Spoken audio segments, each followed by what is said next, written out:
नारायण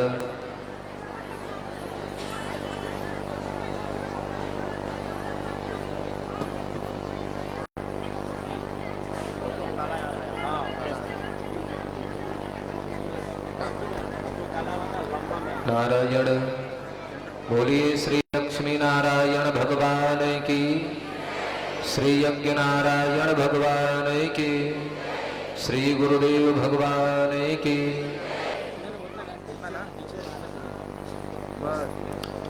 ओम कांति श्वेतामृषति निंदित शारदिन्दुर युतरैकतो विलसितामसितांगशोभा वृन्दावनेऽपि कृतया मुनगाङ्गसङ्गम राधा मुकुन्द युगलं तदहं नमामि। कृष्ण त्वदीय पदपङ्कज पंजरान्ते अद्यैव मे विशतु मानसराजहंसः प्राणप्रयाण समये कफवातपीतैः कण्ठावरोधन विधौ स्मरणं कुतस्ते। यः स्वानुभावमखिलश्रुतिसारमेकम् मध्यात्मदीपमतितीरथशान्तमुन्धमो संसारिणां करुणयाः पुराणगुह्यं तं व्याससूनुमुपयामि गुरुमुनेन। यो लीलालासंलग्नो गतो लोलोऽपि लोलतां तं लीलावपुषं बालं वन्दे लीलार्थसिद्धये। गुरुर्ब्रह्मा गुरुर्विष्णुः गुरुर्देवो महेश्वरः गुरुर्साक्षात् परं ब्रह्म तस्मै श्री गुरुवे नमः। तस्मै श्री गुरुवे नमः। बोलिए गुरुदेव भगवान की, भक्तवत्सल भगवान की। श्रीमन्नारायण नारायण नारायण श्री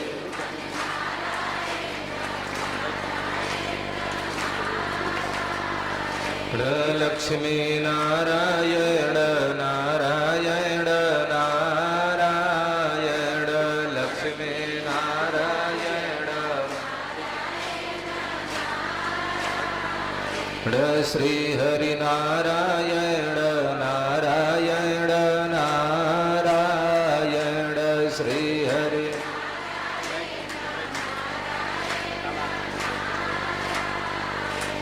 श्रीमन्नारायण श्रीमन्नारायण श्रीमन्नारायण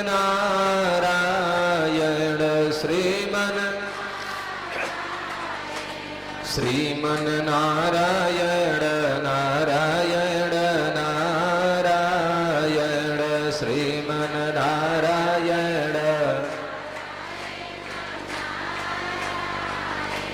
गोविंद नारायण गोविंद नारायण गुरुवर नारायण गुरुवर नारायण गोदा नारायण गोदा नारायण गीता नारायण नारायण नारायण गीता नारायण श्रीमन्नारायण नारायण नारायण श्रीमन्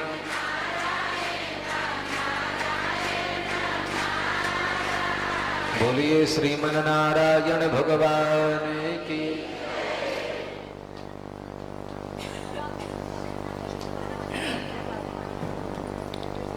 परम मंगलमय परात्पर खिलेश्वर अखिल कोटि ब्रह्मांड नायक अकारण करुणा मरुणालय सर्वेश्वर सर्वांतर्यामी भगवान श्री श्याम सुंदर की वांग्मय विग्रह श्रीमद्भागवत महापुराण परमाराध्य पूज्य श्री गुरुदेव भगवान के युगल चरण कमलों में भाव में श्रद्धा सुमन समर्पित करते हुए श्रद्धा भाव भक्ति के साथ में भगवत कथा रस स्वादन कर रहे दूर दराज के गांव से, क्षेत्र से, आसपास के गांव से, इर्द गिर्द नजदीक से पधारे हुए समस्त भगवत भागवत आचार्य कैंकर परायण महानुभाव श्रद्धामयी वात्सलमयी देवियों, उपस्थित संत वृंद, वैष्णव वृंद, विद्वत वृंद एवं भक्त वृंद,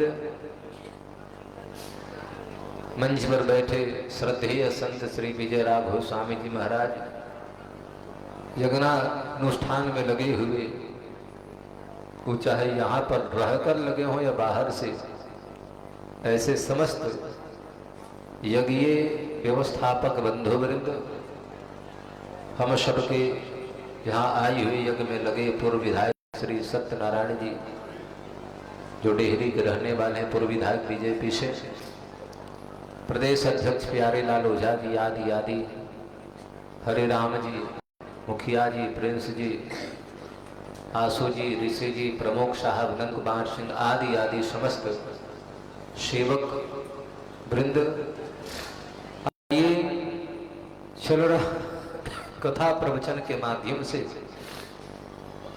कल हम सभी लोग ये चर्चा सुने थे।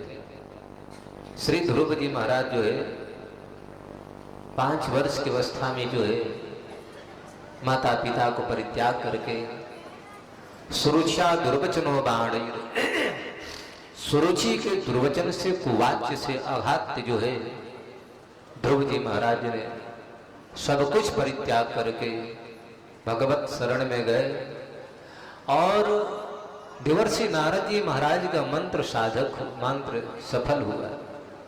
देखो संत नारद एक ऐसे संत है, मैं आपको बताऊं, किसी के गले में घंटी नहीं बांधते, किसी को मंत्र नहीं दिया है, लेकिन नारद के चेले बड़े पक्के होते हैं, याद रखिएगा। जिसको मंत्र दे दिया है, जिसको दीक्षा दिया है, जिसको चेला बना लिया है, वो भगवान की प्राप्ति जरूर कर लिया हो, वो चाहे प्रहलाद ही क्यों नहीं हो या ध्रुव ही क्यों। ध्रुवमपति पदया तो यत् कृपा तो ध्रुवोयम सकल कुशल पात्रम ब्रह्मपुत्रम नतास्मि। भक्ति माता ने बोली कि मैं ऐसे ब्रह्मपुत्र, ब्रह्मा के पुत्र देवर्षि नारद जी महाराज को प्रणाम करती हूँ। किसको? कि वचन चरण में एकम केवलम चाकलय ध्रुवम बपदिया तो यत् कृपा तो ध्रुव। जिसको एक बार वचनामृत सुन करके, एक बार कथामृत सुनने के बाद में, एक बार उपदेश श्रवण कर लेने के बाद में जीवन में परमात्मा को प्राप्त करके रहा, कौन? वो भक्त प्रहलाद, याद रखना। और दूसरे नंबर में ध्रुवम पपे ध्रुव पदम अपी याद, मंत्र दिया महाराज। मंत्र के प्रभाव से क्या हो बता है, ध्रुव जी महाराज के नाम से एक लोक ही परमात्मा ने दे दिया, उस लोक का नाम ही ध्रुव लोक पड़ गया। तो कल ही चर्चा कर रहे थे, बस इतना कहना है, परमात्मा कब कृपा कर दे कोई कहा नहीं जा सकता है। हमारी पुण्य की घड़ियां कब सबल प्रबल हो जाए। देखो जीवन में सत्संग अहर्निश करना चाहिए। एक दिन के सत्संग से हमारे पूरे जीवन बदल जाए, ऐसा नहीं हो सकता है। अच्छा, एक बार भोजन कर लिया तो क्या संपूर्ण जीवन की छुट्टी हो जाती है क्या? नहीं। तो भोजन रोज, स्नान रोज, शुचिता रोज, पवित्रता रोज, भजन रोज, उसी प्रकार से नित्यम मासम नित्यर्चनम हरे है, प्रतिदिन श्री हरि का अर्चन प्रतिदिन श्रवण करना चाहिए। श्रवण करते करते करते करते वर्ष वर्षांतर युग युगांतर कोटि कोटि करोड़ों युगों से जो जीव भटकता हुआ आ रहा है, बस सुनते सुनते एकाग्रता आ जाती है और फिर क्या कहना है, ईश्वर कृपा कर देते हैं। इसलिए एक बार से नहीं होता है, नित्य प्रति होना चाहिए, अहर्निश होना चाहिए, तब जाकर के हमारे जीवन में कुछ अनुभव होता है। और एक बात और बताऊं मैं, हम सब के जीवन में एक बड़ी भारी कमी है। हम काफी इतने बड़े हो गए, कोई 35, 45, 50, 55, 60 है। कुछ लोग तभी आए दीक्षा लेने के लिए कि भाई देख आई तो 62 वर्ष के, 62 साल के, कि बाबा अभी तो क्या कर रहे थे। बोले महाराज क्या बताऊं, गुरु ही नहीं मिला। कोई गुरु ही नहीं मिला जिसको मैं गुरु बनाए। कहने इसका मतलब अभी तक जो मिला सो मिला ही मिला क्या? तो बोले नहीं मैं तो खोज रहा था, लेकिन ऐसे हमारी संतुष्टि नहीं हुई। कहने तो फिर हमसे क्यों बनना चाहते हैं? बोले महाराज मैं आपसे इसलिए बनना चाहता हूं कि मैं कई बार आए और जितने बार आया मैंने आप हमसे बात किए, तो ये कौन बड़ी बात है? बोले कि अन्य जगह मैं जाता हूं तो वस्त्र दे करके, पोशाक दे करके, कपड़ा दे करके लोग बात नहीं कर पाते हैं कि तो गरीब हैं बेचारे, विपन्न हैं, क्या देगा क्या लेगा। पहली बार मैं आया हूं, मैं जो पूछा संतुष्टि हुई, चलो अच्छी बात है। तो कहने का भाव मतलब कि वो चेला इसलिए दीक्षा लेना चाहते हैं कि हम उनसे बात कर लिए। बोले कि बड़े महात्मा लोग छोटे छोटे से बातें कहाँ करते हैं, आप हम छोटे छोटे लोगों से बात किए हैं, इसलिए हम आपसे दीक्षा लेना चाहते हैं। ऐसे गुरु नहीं मिला, बताओ। तो कहने के भाव मेरा ये है, जिसमें ज्ञान है, सहजता है, सरलता है, योग्यता है, तो उसे लेना चाहिए। लेकिन हम 60 साल के हो गए, 62 साल के हो गए, 65 साल के हो गए, अब हम कितने दिन भजन करेंगे, याद रखिएगा। इसलिए तो प्रहलाद जी ने कहा कि मित्रों, कौमारी आचरित प्राज्ञो धर्मान भागवतानिह दुर्लभम मानुषम जन्म तदप्रिय ध्रुवम अर्थदम। मित्रों ने कहा कि अरे प्रहलाद, भक्ति करनी है बाद में कर लेंगे, अभी क्या बिगड़ा है? तो प्रहलाद कौमारो आचरित प्राज्ञ, एक बात याद है, बाल्यकाल से भक्ति होती है, बचपन से पूजा पाठ आदि आदि होने चाहिए।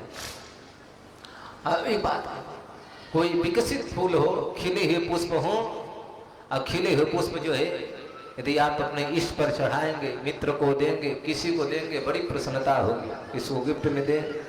और सूखा पुष्प, मुरझाया पुष्प, बेकार पुष्प, सुगंध रहित पुष्प किसी को देंगे तो क्या होगा? कुछ नहीं होने वाला है। ऐसे देखो, बचपना जो है अधखिले पुष्प के समान है। देखना बचपना कैसा है, अधखिले पुष्प है, और अधखिले अपरिपक्वता बचपना जिसके भीतर होती है सदैव ब्रह्म की दृष्टि। ब्रह्म की दृष्टि, आचार्य की दृष्टि तो क्या, रामचरितमानस की बात याद आ गई। भगवान श्री राम जो है कहाँ गए हैं? जनकपुर में गए हैं, और आज पुष्प वाटिका में गए हैं। गुरुदेव ने पुष्प मांगा था कि लाओ पुष्प लाओ और संध्या बंदन करना है। राम लक्ष्मण दोनों गए हैं, और पुष्प वाटिका की चर्चा आपने सुनी है, कथा सुने हैं। तो राम जी जो खिले हुए पुष्प थे, वो सारे पुष्पों को राम जी ने तोड़ दिया, लेकिन कुछ कलियां थी जिसको हम अधखिले फूल कहते हैं, आधे खिले था नहीं खिले थे। राम जी ने सारे अधखिले पुष्पों को छोड़ दिया। अब राम ब्रह्म है, अब ब्रह्म रूपी राम के वरद हस्त का स्पर्श, हाथ कोमल सुकोमल हाथ का स्पर्श पुष्पों को भी मिला, तो क्या कहना है। वो भी अपने भाग्य की सराहना करने लगे। आज मैं ब्रह्म की सेवा के लायक रहा, ब्रह्म ने हमको अपने लायक समझा, और उसके मैं हाथ में गया, कोई बात नहीं। राम जी ने सारे खिले पुष्प उतार लिए और वहां से जाने लगे। जीवाचार लक्ष्मण जी महाराज की दृष्टि पड़ी। लक्ष्मण ने देखा तो वहां कुछ पुष्प अध खिले थे, कलियां जो थी बेचारी बड़ी दुखी थी। क्या हुआ? क्यों कैसे दुखित हो तुम लोग? तो कलियों ने बात की, अध खिले पुष्प महाराज क्या बताऊं, हम तो अध खिले, हम तो कच्चे हैं, हम तो विकसित नहीं, हम तो खिले हुए नहीं हैं, पूर्ण विकसित नहीं हैं। इसलिए हमको ब्रह्म ने छोड़ दिया। राम जी ने अपने सेवा के लायक नहीं समझा तो हमारा जीना ना जीना दोनों बेकार है, इसलिए मर जाना ठीक है, फिर हम रहकर क्या करेंगे। राम जी के मैं सेवा में नहीं आ सकता हूँ। तो देखो वो वृक्ष भी धन्य है, वो लकड़ियां भी धन्य, वो ईंट भी धन्य, वो पत्थर भी धन्य है, वो धन भी धन है। और एक बात याद रखना, वो जन भी धन है, वो मनुष्य धन है जो परमात्मा की सेवा में आ जाए, परमात्मा की सेवा में। और परमात्मा की सेवा में जो नहीं आया वो न धन किसी काम का है, न जन यानी आदमी किसी काम का है, न भाई मेरे वो संपदा किसी काम की है। याद रखना वो सब कुछ परमात्मा समर्पित हो जाए, परमात्मा में लग जाए, उसका भी धन्य है। अरे एक पाषाण होते हैं, इस पर जानते हैं पैर लगता है, एक पत्थर का भी सौभाग्य है जिसको मैंने प्रतिमा बना करके मूर्ति बना कर पूजन किया। याद रखना अरे पीठ तो शौचालय के टैंक में भी लगे पड़े हैं और एक ईंट मंदिर के दीवार में लगे पड़े हैं, दोनों की महत्ता। एक पुष्प जो है अन्यान सौ पर जाकर पड़ता है और एक पुष्प माला ठाकुर जी के गले में पड़ती है। भाग्य तो अपना है भाई, इसलिए भाग्यवान वही है कौन, जो शरीर जो लोग भगवान के काम में आ जाएं, और नहीं तो फिर देखा। तो कलियों ने कहा, पुष्पों ने कहा कि बताओ लक्ष्मण जी, में तो देखो जीवाचार लक्ष्मण को जाएगी, तुरंत बोले कि राम जी ने चलो चलो लक्ष्मण, राम जी से लक्ष्मण बोले बैठो भैया बैठिए। च्युत प्रसूना मृगतः परामृशत्। भागवत के 10वें स्कंद में जब बिचारी नंदालयम सबलया ब्रजतिर्विरेजुर्व्यालोल कुंडल पयोधरहार शोभा,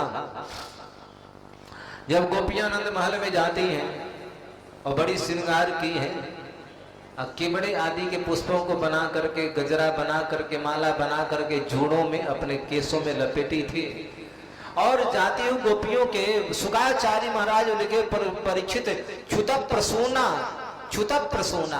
जो पुष्प जो लगे थे केशबंध में, जो पुष्प लगे थे सारे पुष्प गिरने लगे। बोले क्यों, ऐसा क्यों हुआ।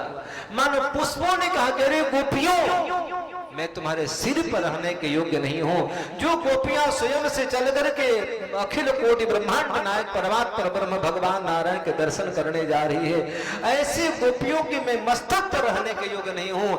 ऐसी गोपियों का चरण रज भी हमारे ऊपर पड़ जाए तो हमारा जीवन धन्य हो जाए। और सारे पुष्प गिर गए, सारे पुष्प गिर गए, ताकि आएंगी दर्शन करके तो हमारा भी जीवन धन्य धन्य हो जाएगा। तो आज पुष्प वाटिका में जनकपुर में लगे पुष्पों ने मन में विचार किया कि मैं क्या करूं, तो रोने लगे। तो लक्ष्मण ने देखा, लक्ष्मण जी क्या किए कि तुरंत उन समस्त पुष्प की कलियों को तोड़ने लगे। अध खिले पुष्प जो थे, राम जी ने मना किया, अरे लक्ष्मण ये क्या कर रहे हो तुम, पुष्प खिले नहीं है, अध खिले पुष्पों को लेकर के आप तोड़ रहे हैं, ये बढ़िया बात नहीं है। लक्ष्मण ने कहा कि भैया एक बात कहूं। बोले बताओ। बोले आप जब पुष्प तोड़ रहे थे तो क्या मैं कोई व्यवधान डाला, मैंने आपसे कुछ बोला। बोले नहीं बोला। तो फिर मैं पुष्प तोड़ा तो फिर आप क्यों बोल रहे हैं। अरे मेरी भी इच्छा होगी, हम भी कुछ सोचे होंगे। अच्छा तोड़ ले भाई। लक्ष्मण ने समस्त पुष्पों की कलियों को लक्ष्मण ने तोड़ा। ध्यान रखना, तोड़ करके राम जी बोले अब तो चलो। बोले के बैठो भैया। राम जी बैठ गए। लक्ष्मण भैया ने तत्क्षण जो है धागे लेकर के पुष्पों को गलियों के एक के दो जोड़ करके अब बड़ी सुंदर गजरा बनाए, पुष्पहार जिसको हम कहते हैं। और राम जी की जटाएं बढ़ गई थी, और जटाओं को भैया लक्ष्मण बोले कि क्या कर रहे हो। बोले बस भैया थोड़ी देर के लिए बैठे रहो। और लक्ष्मण ने राम की जटाओं को संभाला, और संभालने के बाद में वो पुष्प की जो माला जो बनाए थे, कलियों की जो माला बनाए थे, वो सारी कलियों को माला बना करके राम जी के मस्तक पर लक्ष्मण ने चढ़ा दिया। और सारे के सारे जितने इतने कलियां थी, बोले अब कहो कैसा। बोले बहुत बढ़िया लगा।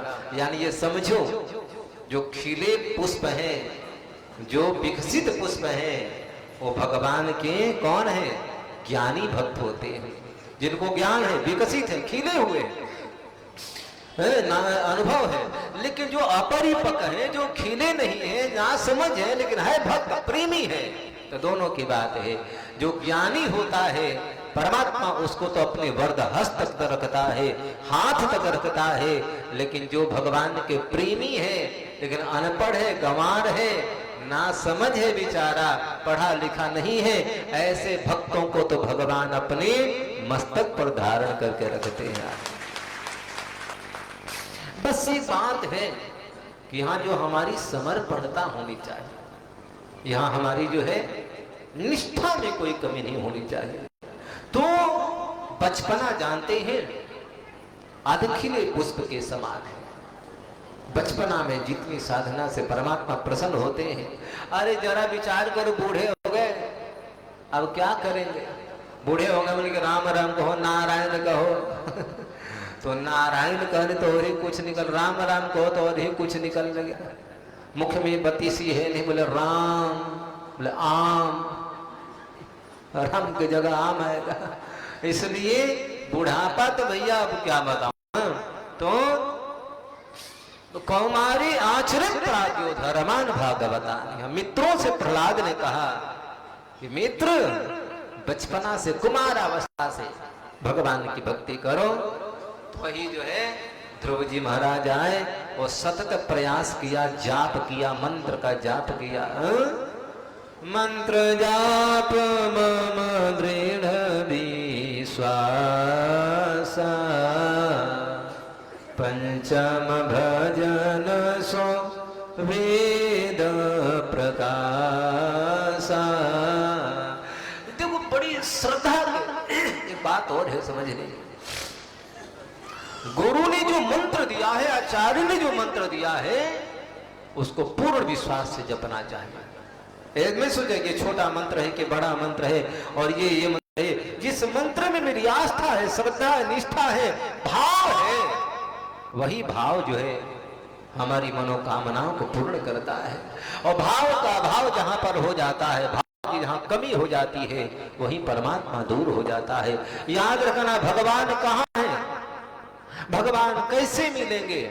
बोले कि जहां पूर्ण भाव है वहीं भगवान प्राप्त होते हैं। आज जहाँ भाव ही नहीं है, जहां भाव का अभाव हो जाए, वहां पर आए हुए भगवान भी दूर हो जाते हैं, चले जाते हैं। तो पूर्ण भाव निष्ठा के साथ में ध्रुव जी महाराज ने जाप किया, और जाप के परिणाम क्या हुआ? माँ भैष्ट बालम तपसो दुरत्यया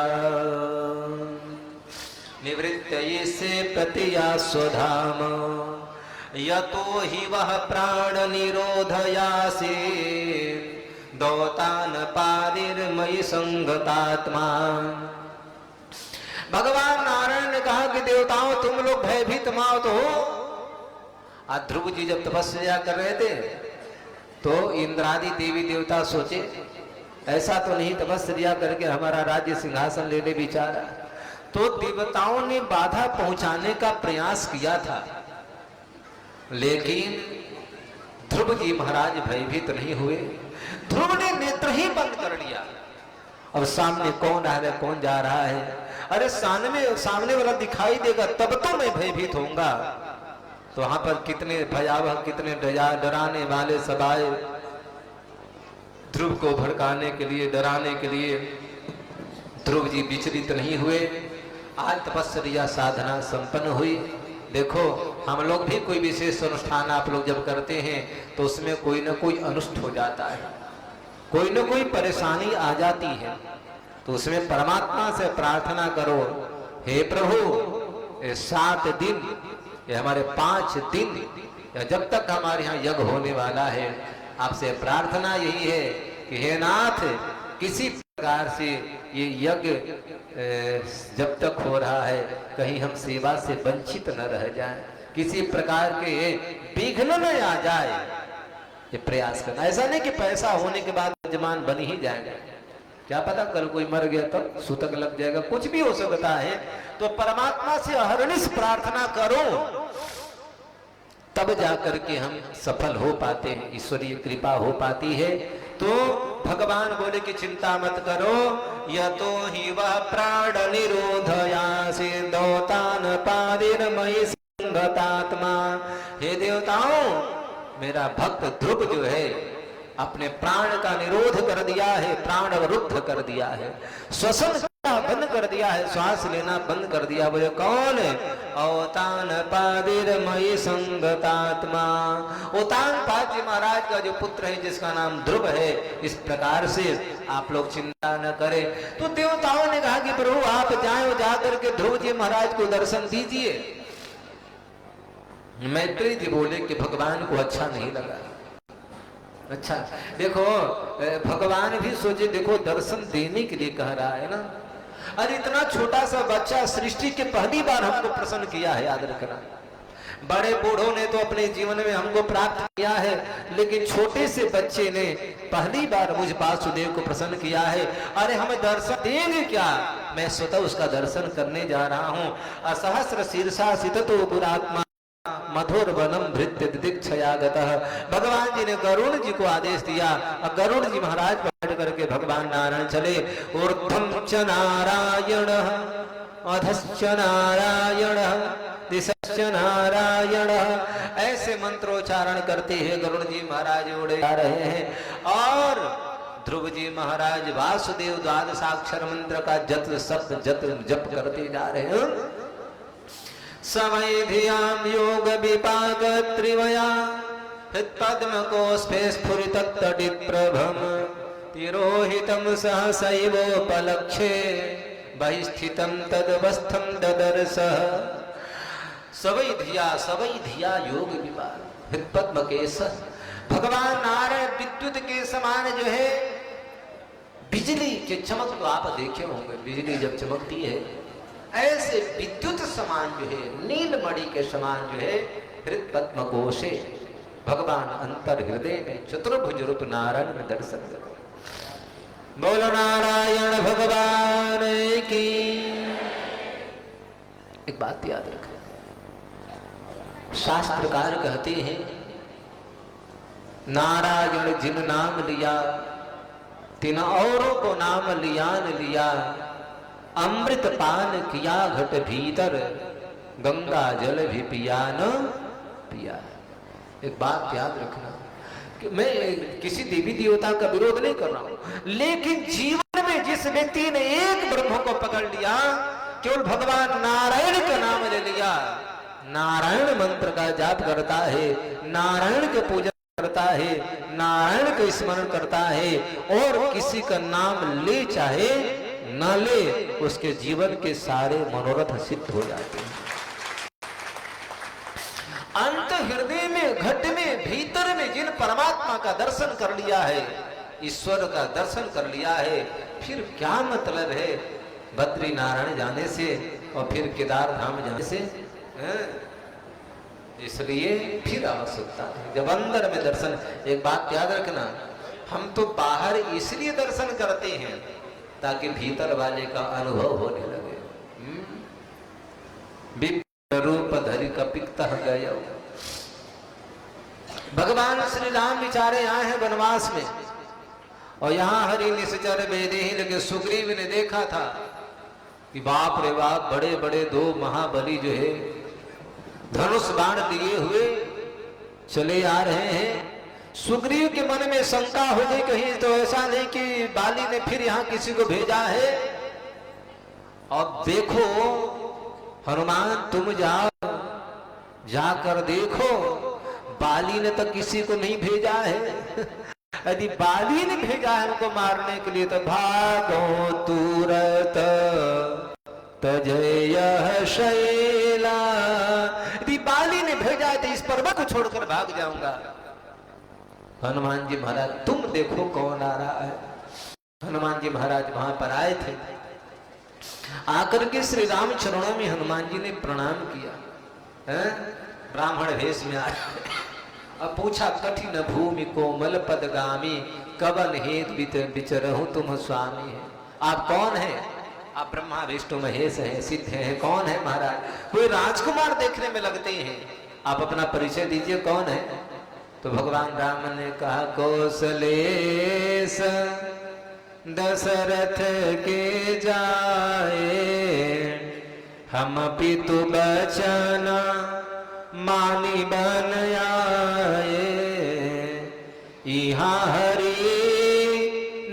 निश्चर दे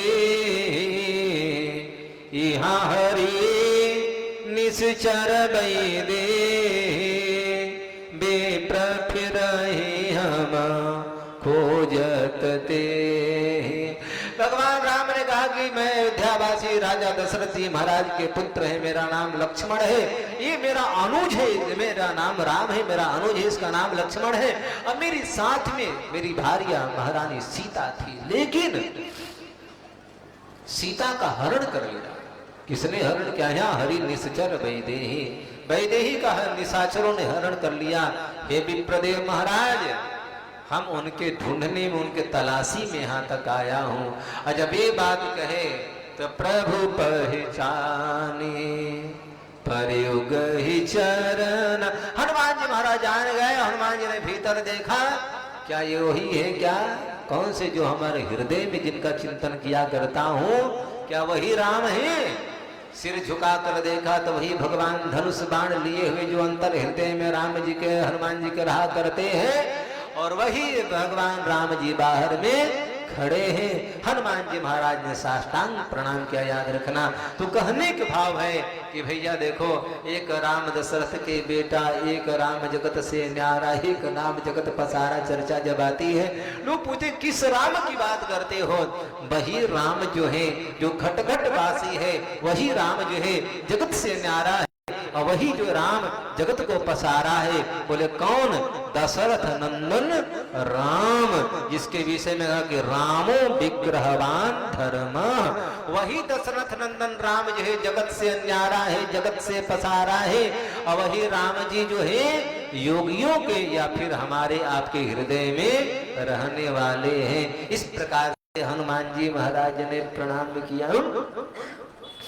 तो ध्रुव जी महाराज ने तिरोहितम सहसयोपलक्षे, ध्रुव जी महाराज आंख बंद किए थे, फिर पद्म कोशे स्फुरितम तडिप्रभम, बिजली के समान, नीलमणि के समान एकदम जो है भगवत दिव्य प्रकाश। देखो जब योगी लोग ध्यान करते हैं ना, तो भ्रिकुटी में जब ध्यान करते हैं तो ऐसा नहीं कि पहले पहले ही भगवान ही दिख जाएंगे, पहले यहाँ प्रकाश होता है, ब्रह्मरंध्र जिसको कहते हैं, जिसको थर्ड आई कह, तीसरा नेत्र, वहां प्रकाश दिखता है।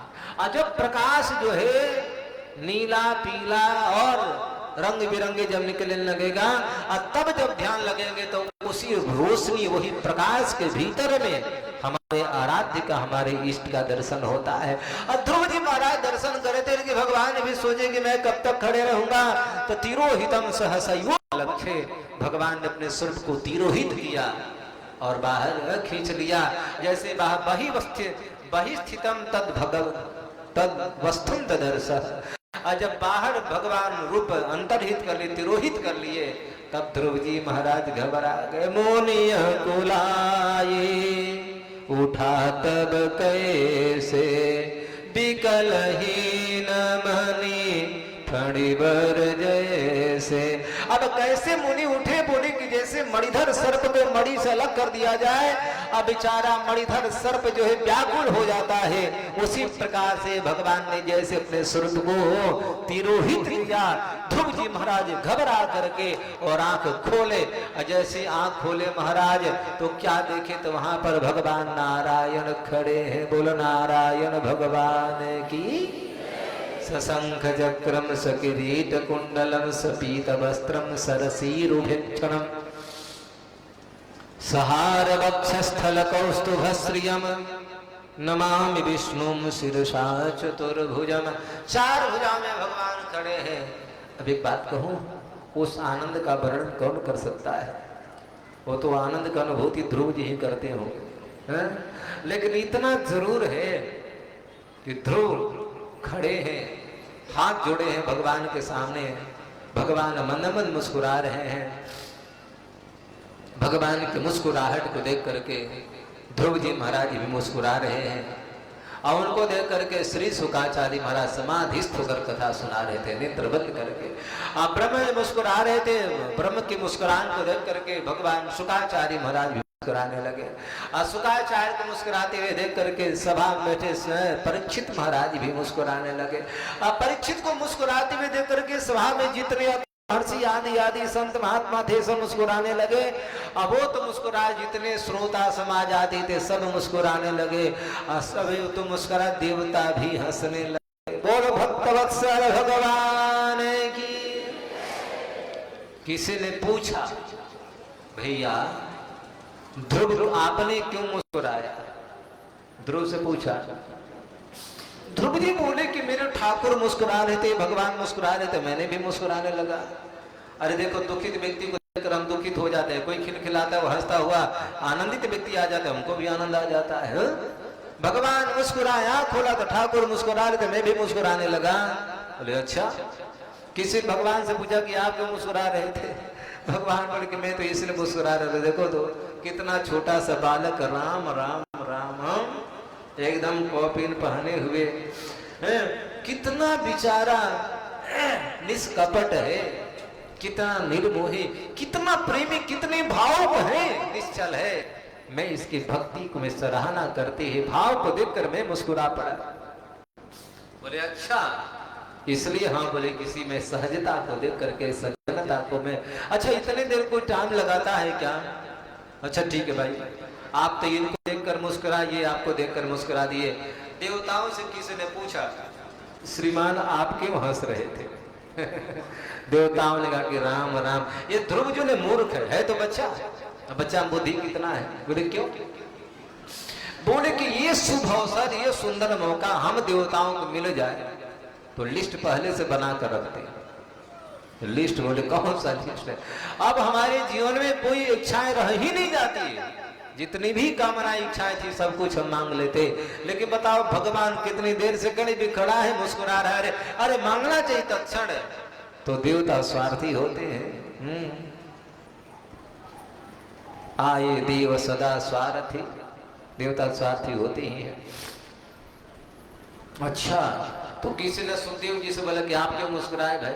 शुक्राचार्य महाराज बोले कि भैया मैं क्या, ठाकुर की प्रसन्नता को देख करके मुझको बड़ी प्रसन्नता हुई। अच्छा परीक्षित आप? बोले गुरुदेव हंस रहे थे, मैं भी हंस दिया। और आज संत लोग इसलिए हंसे कि अभी तक 4 दिन हो गए थे, याद रखना है, कथा सुनते सुनते दिन बीते और अभी तक परीक्षित के चेहरे पर मुस्कुराहट किसी ने नहीं देखा था, मुस्कुराते हुए। लेकिन आज परीक्षित को मुस्कुराते हुए देख करके संतों को बड़ा आनंद आया कि चलो अब लगता है कि परीक्षित का दुख दूर हो गया। तब परीक्षित की प्रसन्नता को देख करके हम लोग बड़े खुश हुए, इसलिए हम लोग भी हंसने लगे। समाज में मानो वहां जो है आनंद की दृष्टि होने लगी, चारों तरफ जो है आनंद ही आनंद छान गया। देखो जीवन के दुख आते हैं तो व्यक्ति रोना प्रारंभ करता है, और जीवन में जब सुख आ जाते हैं तो वहां व्यक्ति स्वाभाविक हंसने लगता है। तो सुख कहाँ मिलेगा? भगवत शरण में सुख मिलती है, भगवत दर्शन में। तो कई बार कहता हूं, जो आनंद जो सुख परमात्मा चरणों में है, सेवा में है, कथा में है, वो कहीं नहीं है। याद रखना। आज मैं गया था एक मंडप देखने, तो कितनी माताएं झंडे सिलाई कर रही थी, कितने जो है झंडा को बांध रही थी, कितनी बिचारी लगा रही थी, उसमें जो पेंट कलर लगा रही थी। एक आदमी का दर्शन नहीं हुआ वहां पर। अच्छा, तो घर में आप लोगों को रहना जरूरी है। घर कौन संभालेगा? घर संभालना जरूरी है। तो बेचारी ये आकर के यज्ञशाला संभाली थी, और आप कम से कम घर ही संभालो। और दोनों लोग घर छोड़ देंगे तो कैसे काम चलेगा बताओ? एक आदमी को घर में रहना जरूरी है, और तब तक रहना बहुत जरूरी समझता हूँ। कब तक? जब तक यज्ञ का पूरा काम हो न जाए। यज्ञ का काम हो जाएगा तो फिर आप आने लगेंगे। यज्ञ काम हो जाएगा तो फिर आप दर्शन देने लगेंगे। चलो अब वहां चला जाए।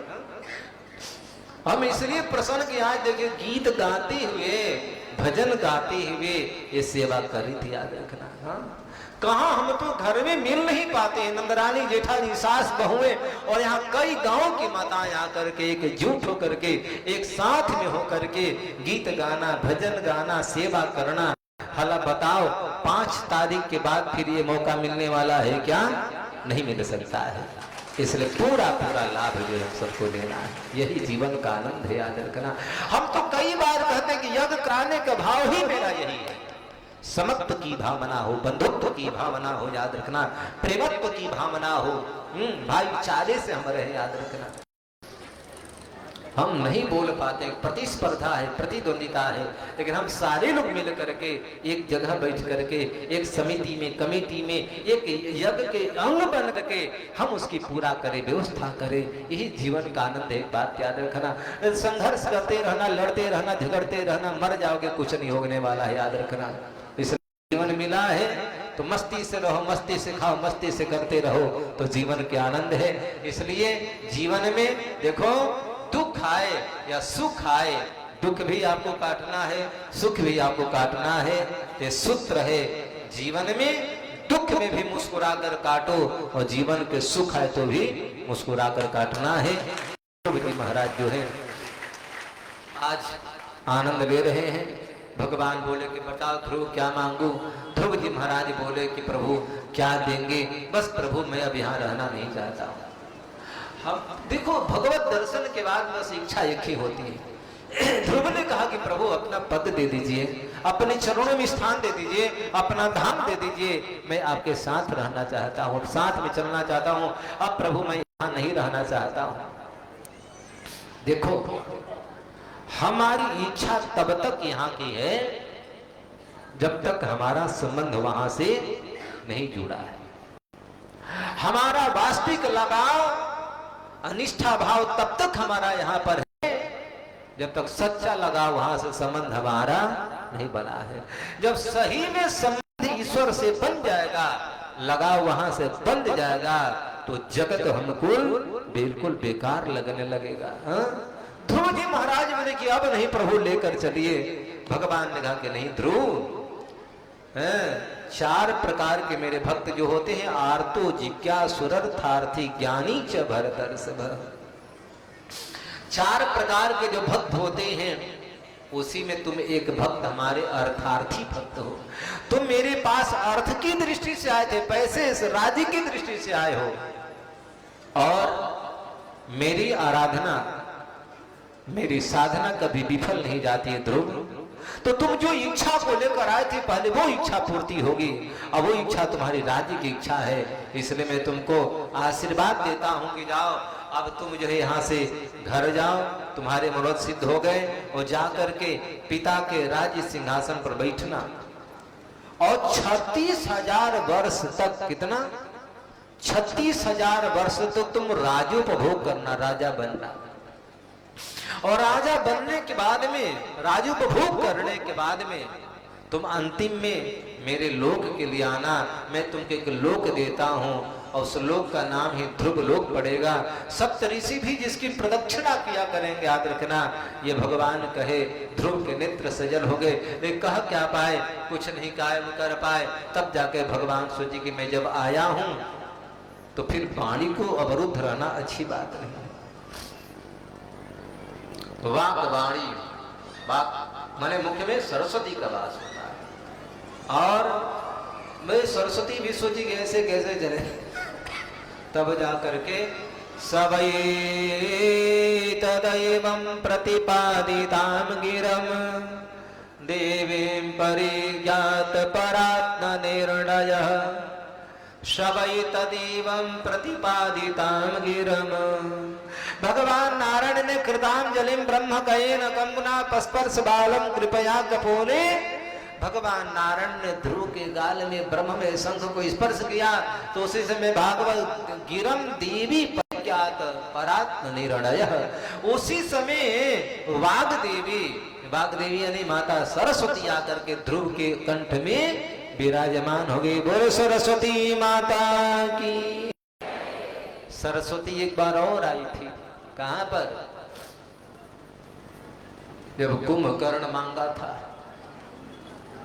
क्या मांग रहा था कि हम 6 महीना जगते रहे, एक दिन सोए। 6 महीना जगे और एक दिन सोए, फिर 6 महीना जगे। राम राम देवताओं ने सोचा कि तो प्रलय हो जाएगा। ये 6 महीना में कितने देवी देवताओं को खाएगा, कितना दुष्टता करेगा कोई जानता है। तपस्या किया, इशारा किया भगवान से, प्रार्थना की, भगवान बोली चिंता मत करो, सरस्वती जी जा रही है। और सरस्वती को इशारा किया, सरस्वती आकर के जिह्वा पर बैठ गई। कुंभकर्ण बड़ा प्रसन्न हुआ। मैं बोले कि मांगो मांगो, क्या मांगना है? कुंभकर्ण ने देना है कि बल प्रभु देना है, तो ये वरदान दे दीजिए कि हम 6 महीना सोते रहे और एक दिन जग जाए। तो सरस्वती विपरीत हो गई, सरस्वती विपरीत हो गई। लेकिन जब परमात्मा कृपा करते हैं तो सरस्वती अनुकूल हो जाती है, सरस्वती कृपा कर देती है।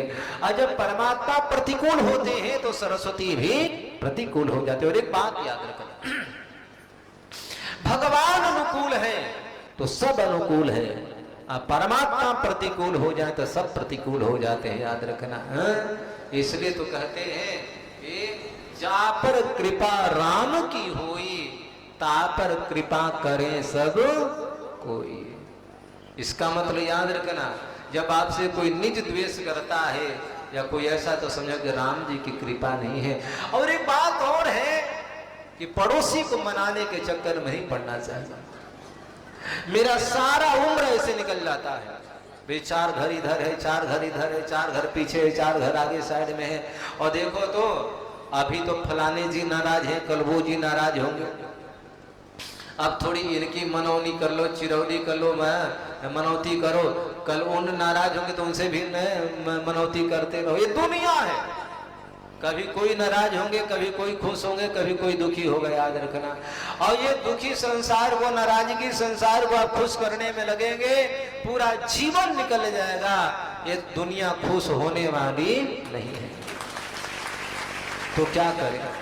खुश किसी को करना है, दुनिया नाराज हो जाए, बुराई करे, रूठ जाए, क्या मतलब है? जगत रूठन तो रूठन दे, मुझे है काम ईश्वर से, जगत रूठे तो रूठन दे।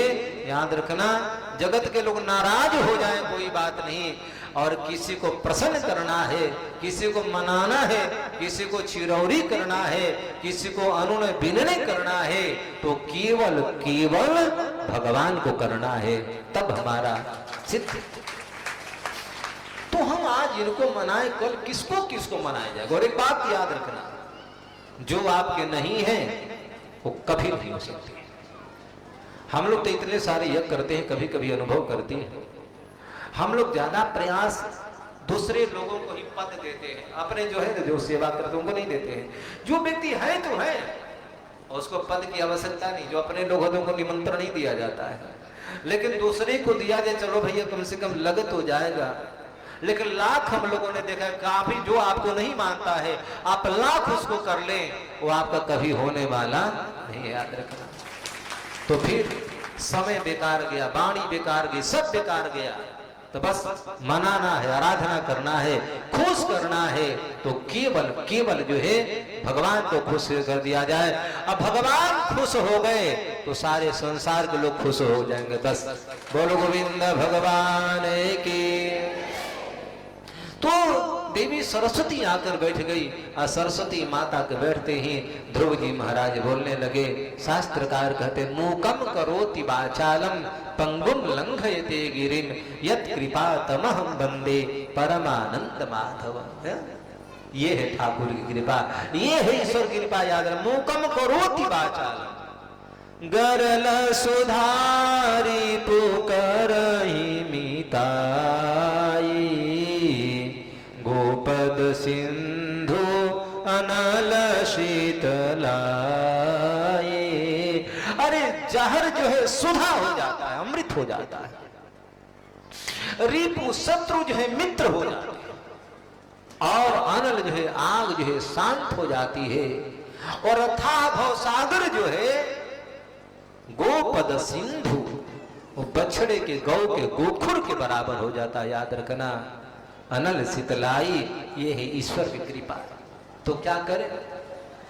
बोले कि बस भगवान जो है मूकम करोति वाचालम, जो मूक होता है, गूंगा होता है, वाणी अलंकृत हो जाती है। याद रखना, वाणी में रस, वाणी में सरस्वती का वास हो जाता है।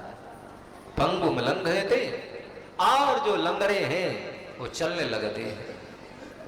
कब? यत कृपा तम हम बनते परमानंद माधव, जब परमानंद, जब प्रभु की कृपा होती है तब। तो आज ध्रुव जी महाराज पहली बार बोले, ध्रुव उवाच योऽन्तः प्रविश्य मम वाचमिमां प्रसुप्ताम् संजीवयत्यखिल शक्तिधर स्वधाम्ना अन्यास्य हस्तचरणा श्रवणा त्वदागेन प्राणान्नमो भगवते पुरुषाय तुभ्यम। ध्रुव जी महाराज बोले कि मैं प्रभु ऐसे भगवते पुरुषाय तुभ्यम, मैं ऐसे प्रभु को, भगवान को प्रणाम कर रहा हूं। बोले कैसे है प्रणाम? बोले कि अन्यास्य हस्तचरण श्रवणात्वदागेन।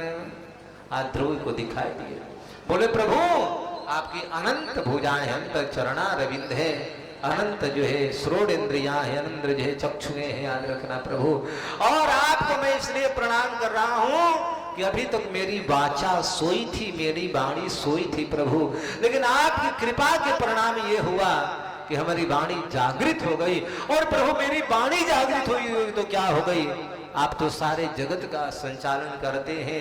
संजीवयत खिलधर सती धर स्वधामना, अपने शक्ति के द्वारा ही सारे संसार को संचालित करते हैं। इसलिए मैं ऐसे पुराण पुरुषोत्तम भगवान वासुदेव को प्रणाम करता हूं।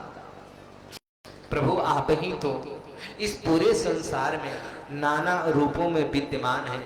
वो चाहे अंडज पिंडज जरायु पशु पक्षी कीट पतंगादि वनौषधियां आदि आदि, ये पर्वत पहाड़ नदियां, ये शिखर, जो भी कुछ है प्रभु आपके अलावा कुछ नहीं नाथ। और एक बात कहूं, ये जो ब्रह्मानंदम छत्र भुजो महात्मा, ये जितने ब्रह्मा आदि देवी देवता हैं, ये सब प्रभु आप ही के तो अंश स्वरूप है। तो मैं यही कहना चाहता हूं कि आपसे बड़ा कोई नहीं है, आप ही सबके स्वामी हैं। बस भगवान के बड़ी बार इस श्लोकों में स्तुति की। इसके बाद भगवान बोले कि ठीक है ध्रुव, अब मैं जा रहा हूं, तुम जाओ, अब जाओगे तो तुम्हारा पिता सम्मान करे। कहकर भगवान अंतर ध्यान हो गए। ध्रुव जी महाराज लगे बिलक करके रोने लगे।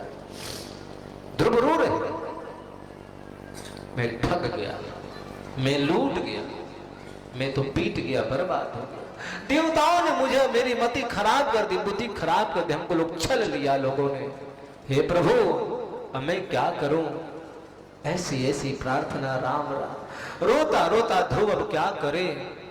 चला राज्य की ओर। उधर में उतानपाद राजा भी प्रतीक्षा कर रहा था, लेकिन प्रभु के स्पर्श की वजह से ध्रुव की वाणी ही नहीं खुली। तो ध्रुव पूरा 16 वर्षीय हो गया। भगवान के शंख की स्पर्श होते ही युवा ध्रुव घर में आते हैं राज्य में, और राजा उतानपाद को पता चला, स्वयं अगवानी में चले गए। और साथ में माता भी गई है, पालकी में बैठकर सुनीति भी मां गई है, और सुरुचि मां गई है। याद रखना, पुत्र तो वो होता है जिसने माता पिता के नाम का रोशन करता है, और नहीं तो याद रखना, जो पुत्र माता पिता का नाम का रोशन कर देता है उसको पुत्र कहलाने का अधिकारी है। और नहीं तो भाई चोर उचंगे बदमाश आदि हो जाते फिर क्या कहना है। अब तो उतानपाद का यश कीर्ति और बढ़ गया। औतानपादी, तान का बेटा, सुनीति का बेटा।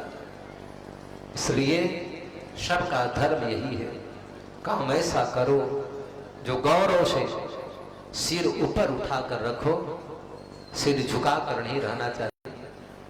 और आज गए तो राजा उतानपाद अगवानी किया। ध्रुव जी महाराज जाकर सबसे पहले जो है उतानपाद को प्रणाम किया, पिता को प्रणाम किया, और बाद में सुरुचि मां को प्रणाम किया। सुनीतों को बाद में प्रणाम किया, सुरुचि को पहले प्रणाम किया। और सुरुचि को इसलिए प्रणाम किया, याद रखना, पहले द्वेष था मन में, लेकिन अब द्वेष नहीं। भगवान कृपा कर दिए ना, और द्वेष भीतर की समाप्त हो गई। और भाव इससे आया कि अरे मां सुरुचि, यदि शायद तुम आज कटु वचन नहीं कही रहती, इस ध्रुव के जीवन में परमात्मा की प्राप्ति नहीं होती। पहला गुरु तो तुम निकली, हमारे गुरु तो आप निकल गई कि आपने फटकार करके और डांट करके हमें ईश्वर तक भेज दिया। आपको सत सत नमन है। सुरुचि ने हृदय से लगाई। इसके बाद में सुनीति को प्रणाम किया। सुनीति के नेत्र सजल हो गए। अंदर भवन में गए। ध्रुव जी महाराज के लिए जो है राज्य सिंहासन को सुशोभित किया गया, राजा बनाया गया, क्योंकि परमात्मा कृपा किए और आज तानपाद के जीवन में विचार आया, अब हम क्या करें, बेटा जवान हो गया और स्वयं राज दे दिए। ध्रुव को राजा बना करके स्वयं उत्तानपाद जी महाराज जो है राज्य से विरत होकर के और स्वयं भगवत भक्ति में लग जाते हैं। ये धर्म यही होता है। पुत्र जब योग हो जाए, पुत्र बड़ा हो जाए, तो बिना कहे पूछे अपना उत्तराधिकारी, अपना जो है राज्य भार की जिम्मेदारी बेटे को दे देना चाहिए। अब बेटा तू संभाल, मैं चला जंगल में, अब हम तो भगवान के भजन करेंगे। और जीते जी पिता का धर्म यही है और सास का भी धर्म यही है। याद रखना कि जब घर में बहू आ जाए तो मालिकाना जो है बहू के हाथ में शब्द, लो बेटी आज के बाद में ये तुम्हारे को संभालना है। घर के मालिकिन तुम हो और घर के स्वामित्व तो तुम्हारे हाथ में है। ये सास को होना चाहिए। लेकिन शरीर संभल नहीं रहा है और चाबी छूट नहीं रहा है। शरीर संभला देखे, वो कहा देखो बैठी है बूढ़ी माता, वो चाबी लेकर आई है। गए थे न, देखे थे, चाबी खूंटा में बांध कर रखती, शरीर का होश नहीं के, लेकिन पता नहीं के कि कब बहू चुरा लेते। अरे वैसे भी तो बहू को देना है। हा? आज आंखें बंद हो जाए तो बहू को तो सब हो, बेटा का तो सब हो ही जाएगा। तो सास को पहले जिम्मेदारी इसलिए दे देना चाहिए कि देखो तो मेरे रहते ही बेटी बहू संभाल रही कि नहीं संभाल रही है। अब पिता को राज इसलिए दे देना चाहिए, खेती बाड़ी की जिम्मेदारी, कि देखो मेरे रहते हुए खेती का भार, व्यवसाय का भार, पशुओं की जिम्मेदारी संभाल लेता है कि नहीं संभाल लेता है। और जब रहते रहते संभाल लेगा तो आपकी अंतरात्मा को शांति मिलेगी। और नहीं संभाल पाता है, साल 2 साल बाद फिर उसको बताइए। और नहीं तो जब एक बैग देंगे, बुढ़ापा आ जाएगा, संभाल नहीं पाएगा तो फिर आपको दुख होगा। इसलिए पहले जिम्मेदारी दे देना चाहिए। अब 2 बातें कि पिता ने तो अपना अधिकार, अपना स्वामित्व, अपना सर्वस्व दे दिया बेटा को, और सास ने बहू को दे दिया। तो क्या करना चाहिए? अभी तक मैं माता पिता पर ध्यान नहीं रखा था, अभी सास ससुर पर ध्यान नहीं रखा था, लेकिन अब क्या करना चाहिए? अपने से भी ज्यादा ख्याल अपने सास और ससुर का रखना चाहिए। कौन? ये काम बहू का होना चाहिए। अभी तक भला ही सेवा करो या ना करो, लेकिन सास जिस दिन समर्पित हो जाए, जिस दिन अपने बक्से की चाबी दे दे, उस दिन से सास की सेवा बढ़ा देनी चाहिए। जरा सोचो तो,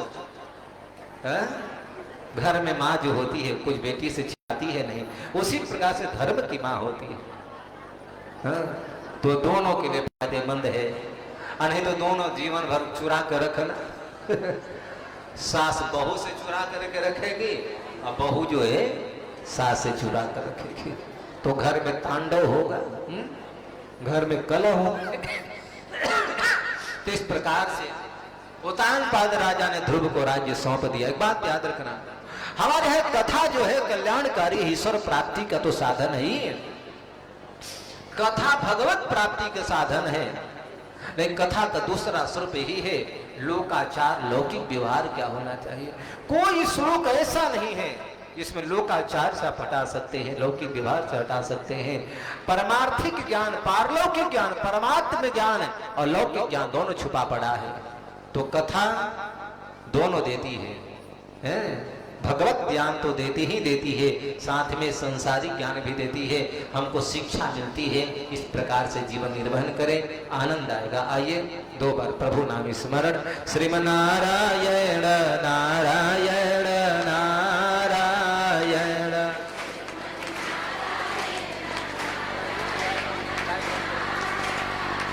लक्ष्मी नारायण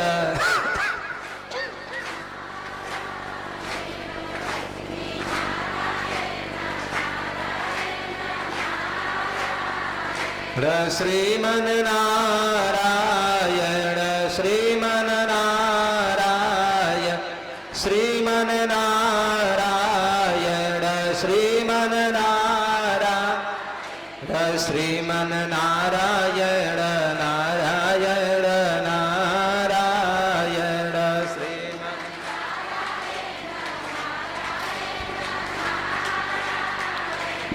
भज मन नारायण नारायण नारायण भज मन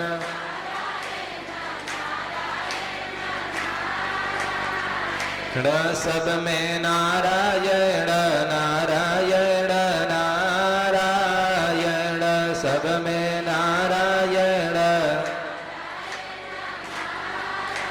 बोली नारायण भगवान की श्री गुरुदेव भगवान की जय जय श्री राधे नारायण।